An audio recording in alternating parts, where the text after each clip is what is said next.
Hello दोस्तों, तो आज हम लोग सॉल्व करेंगे कक्षा 10 एनसीईआरटी गणित प्रश्नावली 2.2। प्रश्नावली 2.2 के हमने पहले नंबर के क्वेश्चन सभी सॉल्व कर लिए हैं। आज हम लोग दूसरे नंबर के क्वेश्चन सॉल्व करेंगे। अगर पहले नंबर के क्वेश्चन की वीडियो आप देखना चाहते हैं तो मैं लिंक डिस्क्रिप्शन में दे दूँगा, आप वहाँ से जाकर देख सकते हैं। और बता दूँ, अगर आपने हमारे चैनल गुरु की क्लास को सब्सक्राइब नहीं किया है तो चैनल को सब्सक्राइब कर लीजिए। तो दूसरा क्वेश्चन हमारा कहता है, एक द्विघात बहुपद ज्ञात कीजिए जिसके शून्यकों के योग तथा गुणनफल क्रमशः दी गई संख्याएं हैं।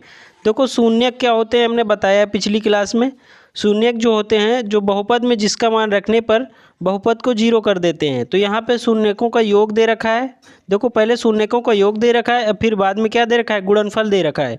तो पहला जो हमारा पहला क्वेश्चन है 1/4 - 1। तो देखो क्या है ना, जो शून्यकों का योग है वो हमारा 1/4 हो जाएगा। गुणनफल बाद में दिया है तो गुणनफल हमारा क्या हो जाएगा, -1 हो जाएगा, क्योंकि पहले शून्यकों के योगफल की बात कर रहा है, फिर उसके बाद गुणनफल की बात कर रहा है। हमें क्या पहला 1/4 - 1। तो चलिए इसको हम सॉल्व कर लेते हैं। हमें द्विघात बहुपद ज्ञात करना है, ठीक है। तो चलिए इसको देख लेते हैं। तो सबसे पहले हम अल्फा मानते हैं। यदि शून्यक जो हैं, शून्यक अल्फा तथा बीटा हैं, ठीक है, ये हमारे दो शून्यक होंगे, इनको हम मान लिया अल्फा प्लस बीटा हैं, ठीक है। अब देखो यहाँ पे हमारा योगफल क्या हो जाएगा, शून्यकों का योगफल, शून्यकों का योगफल, शून्यकों का योगफल जब हमारे दो शून्यक हो जाएंगे तो उनका योगफल क्या हो जाएगा, अल्फा प्लस बीटा हो जाएगा। और गुणनफल क्या हो जाएगा, गुणनफल अल्फा इंटू बीटा हो जाएगा। जो शून्यक दे रखे हैं अल्फा तथा बीटा है तो हमारा गुणनफल क्या हो जाएगा, अल्फा इंटू बीटा हो जाएगा। अब देखो यहाँ पे एक फार्मूला आपको याद रखना है, द्विघात बहुपद, द्विघात बहुपद बराबर जो होता है हमारा फार्मूला x² माइनस शून्यकों का योगफल, यहाँ पे लिख लेंगे शून्यकों का योगफल, ठीक है।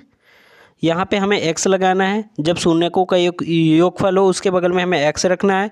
देखो यहाँ पे x जरूरी नहीं है, हमारा कोई भी चर हो सकता है, हमने यहाँ पे x ले रखा है, ठीक है। आप यहाँ पे कोई भी चर ले सकते हैं, a b c d x y z कुछ भी ले सकते हैं, ठीक है। हमने यहाँ पे x को चर मान के रख रहा है, ठीक है। अब यहाँ पे प्लस का शून्यकों का गुणनफल, ठीक है, ये हमारा शून्यकों, ये हमारा फार्मूला होता है। अब इसको हम इसमें अल्फा प्लस बीटा में लिख लेते हैं, x²। शून्यकों का योगफल क्या दे रखा है हमारा, अल्फा प्लस बीटा। जब हमारे मूल्य दिए हो तो हम अल्फा प्लस बीटा कर लेंगे, ठीक है। यहाँ x रख लेंगे, प्लस गुणनफल क्या है हमारा, अल्फा इंटू बीटा। ये हमको जो द्विघात बहुपद का फार्मूला है हमें इसे याद रखना है, ठीक है। अब हम पहला नंबर क्वेश्चन देखो सॉल्व कर लेते हैं। पहला नंबर जो क्वेश्चन दे रखा है हमारा 1/4 -1। देखो यहाँ पे बोल रहा है क्वेश्चन में, एक द्विघात बहुपद ज्ञात कीजिए जिसके शून्यकों के योग तथा गुणनफल, पहले शून्यकों के योग की बात कर रहा है तो हमारा 1/4 क्या हो जाएगा, शून्यकों का योग हो जाएगा। और फिर बाद में तथा गुणनफल क्रमशः दी गई संख्याएं हैं, गुणनफल हमारा क्या हो जाएगा, -1 हो जाएगा। तो यहाँ पे देखो हम लिख लेंगे alpha plus beta, alpha plus beta हमारा योगफल है ना, योगफल क्या दे रखा है 1/4 alpha into beta, alpha into beta हमारा क्या दे रखा है -1। तो हम यहाँ पे लिख लेंगे, इधर लिख ले रहे हैं, ठीक है, द्विघात बहुपद। द्विघात बहुपद फार्मूला क्या होता है, हम चर x ही मान रहे हैं, ठीक है। यहाँ पे आप जो भी चर रख सकते हैं वो भी रख सकते हैं, कोई भी रख सकते हैं चर। तो यहाँ पे हमारा माइनस शून्यकों का योगफल, शून्यकों का योगफल क्या दे रखा है 1/4। तो यहाँ पे 1/4 रख लेंगे, फार्मूला में रखा है ना alpha plus beta, alpha plus beta क्या है 1/4, तो यहाँ पे 1/4 है। x भी लगा है, x चर है तो x चर रख लेंगे, प्लस गुणनफल, गुणनफल क्या है -1 रख लेंगे, ठीक है। अब देखो यहाँ पे द्विघात बहुपद जो होता है हमारा इतना ही होता है। अगर इसके आगे हमें समीकरण बोल रहा है द्विघात समीकरण, तो हम आगे 0 रख लेते हैं, ठीक है। यहाँ पे आपको अलग यही याद रखना है, द्विघात बहुपद जो होगा उसको हम 0 बराबर नहीं रखते, समीकरण को हम 0 बराबर रखते हैं, ठीक है। यहाँ पे हम इसको कर लेंगे देखो यहाँ पे x² कर लेंगे -1/4 x, ये प्लस माइनस क्या हो जाएगा, माइनस हो जाएगा। आप इसको भी आंसर इतना रख सकते हैं, ठीक है, लेकिन आपको इस एनसीईआरटी बुक में ये आंसर नहीं दिया होगा। इसको आंसर देखो यहाँ पे आपको एक नोट डाल के मैं आपको लिख दे रहा हूँ, नोट इसको याद रखना है, ठीक है। यहाँ पे लिखना है किसी भी अचर राशि का बहुपद में गुणा या भाग करने पर शून्यकों के मान में कोई प्रभाव नहीं पड़ता। देखो इसका मतलब क्या है, किसी भी अचर राशि का बहुपद में गुणा या भाग करने पर शून्यकों के मान में कोई भी प्रभाव नहीं पड़ता। अचर राशि क्या होती है हमारी, 1 2 3 4 5, ये हमारी अचर राशि होती है, ठीक है। तो यहाँ पे हमारा देखो, इसको हम अगर हम यहाँ पे ये इसको एलसीएम लेकर चालू करेंगे तो क्या चालू कर सकते हैं, इसको हम नीचे लिख दे रहे हैं, x square minus 1/4 x minus 1। देखो अब इसमें हम जब एलसीएम लेंगे, इसके भी नीचे 1 है, इसके भी नीचे 1 है, तो ये हमारा एलसीएम क्या आ जाएगा, एलसीएम हमारा 4 आ जाएगा। अब 1 में 4 का भाग देंगे, 4 आ जाए, 4 को ऊपर गुणा करेंगे 4x स्क्वायर आ जाएगा, माइनस 4 का 4 में 1 आ जाएगा, ऊपर गुणा करेंगे x ही आ जाएगा, माइनस 4 1 का 4 में भाग देंगे 4 आएगा, ऊपर गुणा कर देंगे, इतना आया हमारा।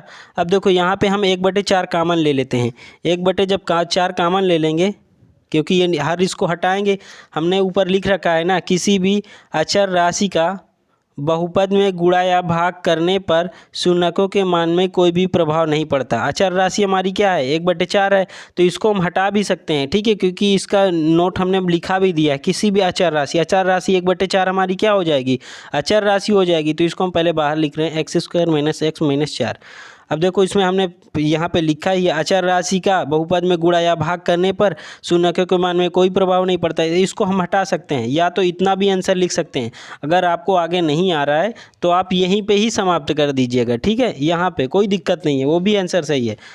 आप अगर इससे आगे अगर 1/4 हटाना चाहिए, क्योंकि हमने लिखा दिया कोई भी अचर राशि का बहुपद में गुणा भाग, 1/4 हमारा क्या है, अचर है, तो इसको क्या लिख सकते हैं, 4x square minus x minus 4, ये हमारा आंसर हो जाएगा, ठीक है। अगला क्वेश्चन चालू कर लें, √2, 1/3। देखो अल्फा प्लस बीटा हमारा क्या है, √3 है, अल्फा प्लस बीटा। अब देखो गुणनफल क्या है, गुणनफल यहाँ पे रोक दो, गुणनफल क्या है, 1/3। तो हमारा फार्मूला क्या होता है, द्विघात बहुपद एक्स स्क्वायर माइनस मूलों का शून्यकों का योगफल, शून्यकों का योगफल क्या है, √2, एक्स लगा देंगे, फार्मूले में होता है प्लस 1/3 गुणनफल। अब देखो इसको हम इतना भी लिख सकते हैं, ठीक है। अगर आपको ये चीज़ नहीं आगे और सॉल्व करना है तो इसके भी नीचे 1 होता है, इसके भी नीचे 1 होता है, फिर हमारा जो 1/3 आ जाएगा वो बाहर आ जाएगा, यहाँ पे 3x square minus 3√2x plus 1। अब 1/3 हम ये हमारा अचर राशि, इसको हम हटा देंगे, इतना भी आंसर लिख सकते हैं, क्योंकि ये हमारा अचर है, हमने लिखाया ऊपर, ठीक है। ये अचर को हटा सकते हैं, क्योंकि बहुपद में अचर या अचर को गुणा या भाग करने पर उसके शून्यक में कोई प्रभाव नहीं पड़ता है, तो यहाँ 1/3 को हटाएंगे, यही हमारा आंसर हो जाएगा। अब आगे अगला क्वेश्चन चालू कर ले रहे हैं।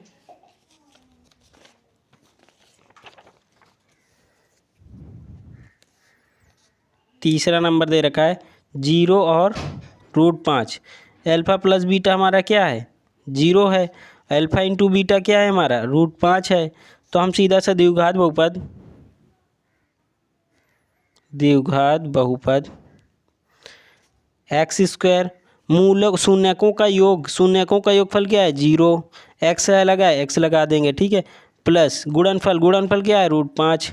अब देखो ये तो 0 ही हो जाएगा, क्योंकि 0 में किसी चीज़ का मल्टीप्लाई करेंगे 0 हो जाएगा, तो एक्स स्क्वायर प्लस √5, ठीक है। ये वाला तो हमारा हट ही जाएगा, क्योंकि 0 हो जाएगा। हमारा इसका बहुपद कितना है, एक्स स्क्वायर प्लस √5। अगला सवाल कर लेना है चौथा नंबर दे रखा है 1 और 1। अल्फ़ा प्लस बीटा कितना दिया है, अल्फ़ा प्लस बीटा 1 दिया है, अल्फ़ा इंटू बीटा कितना दिया है, 1 दिया है। सीधा से लिख लेंगे द्विघात बहुपद एक्स स्क्वायर शून्यकों का योगफल कितना दिया है, 1 दिया है, 1 x हो जाएगा, ठीक है, इसमें मल्टीप्लाई करें, प्लस गुणनफल कितना है, 1 है, तो क्या हो जाएगा, एक्स स्क्वायर 1x में x का गुणा करेंगे क्या आ जाएगा, x ही आ जाएगा, प्लस 1। बहुपद क्या है, x square minus x plus 1।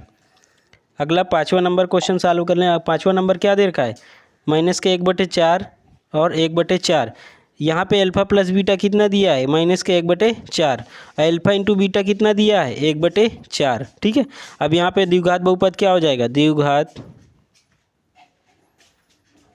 बहुपद क्या होता है, एक्स स्क्वायर माइनस मूलों का शून्यकों का योगफल, शून्यकों का योगफल क्या दे रखा है -1/4, तो यहाँ माइनस का 1/4 एक्स कर लेंगे, ठीक है। यहाँ पहले माइनस कोष्टक में लग प्लस गुणनफल, गुणनफल क्या है 1/4। अब देखो इसको हम लिख सकते हैं एक्स स्क्वायर माइनस माइनस क्या हो जाएगा +1/4 एक्स प्लस 1/4। अब देखो इसके नीचे एक है, एलसीएम से इसको सॉल्व करेंगे, तो इधर सॉल्व कर लेना। देखो इसको यहाँ नीचे एलसीएम आ जाएगा 4, ऊपर क्या हो जाएगा 4x² प्लस एक्स प्लस 1। अब 1/4 हमारा क्या है अचर हो जाएगा, तो हम इसको क्या लिख सकते हैं x² 4x² plus x plus 1, इसको इतना भी लिख सकते हैं। आप इतने में छोड़ देंगे कोई दिक्कत नहीं, ये भी आंसर है। आगे अगर आप सॉल्व करना चाहें तो 1/4 हमारा अचर हो जाएगा, और फिर अचर का बहुपद में गुणा करने पर उसके शून्यक में कोई प्रभाव नहीं पड़ता, तो 1/4 को हटा देंगे, हम क्या बचेगा 4x² प्लस एक्स प्लस 1, इसको इतना आंसर भी कर सकते हैं, ठीक है। अब अगला नंबर क्वेश्चन हमारा दे रखा है छठा नंबर है 4 और 1। अब इस अल्फा प्लस बीटा कितना दिया है 4 दिया है, अल्फा इंटू बीटा कितना दिया है 1 दे रखा है। अब सीधा फार्मूले में रख देंगे, द्विघात बहुपद, द्विघात बहुपद क्या होगा x² माइनस योगफल शून्यकों का, तो क्या होगा 4x हो जाएगा, क्योंकि 4 दिया है इक्वल गुणनफल, गुणनफल कितना है 1 है, तो इसको क्या लिखे 4x² माइनस 4x प्लस 1, ये हमारा इसका भी सॉल्व हो गया, ठीक है।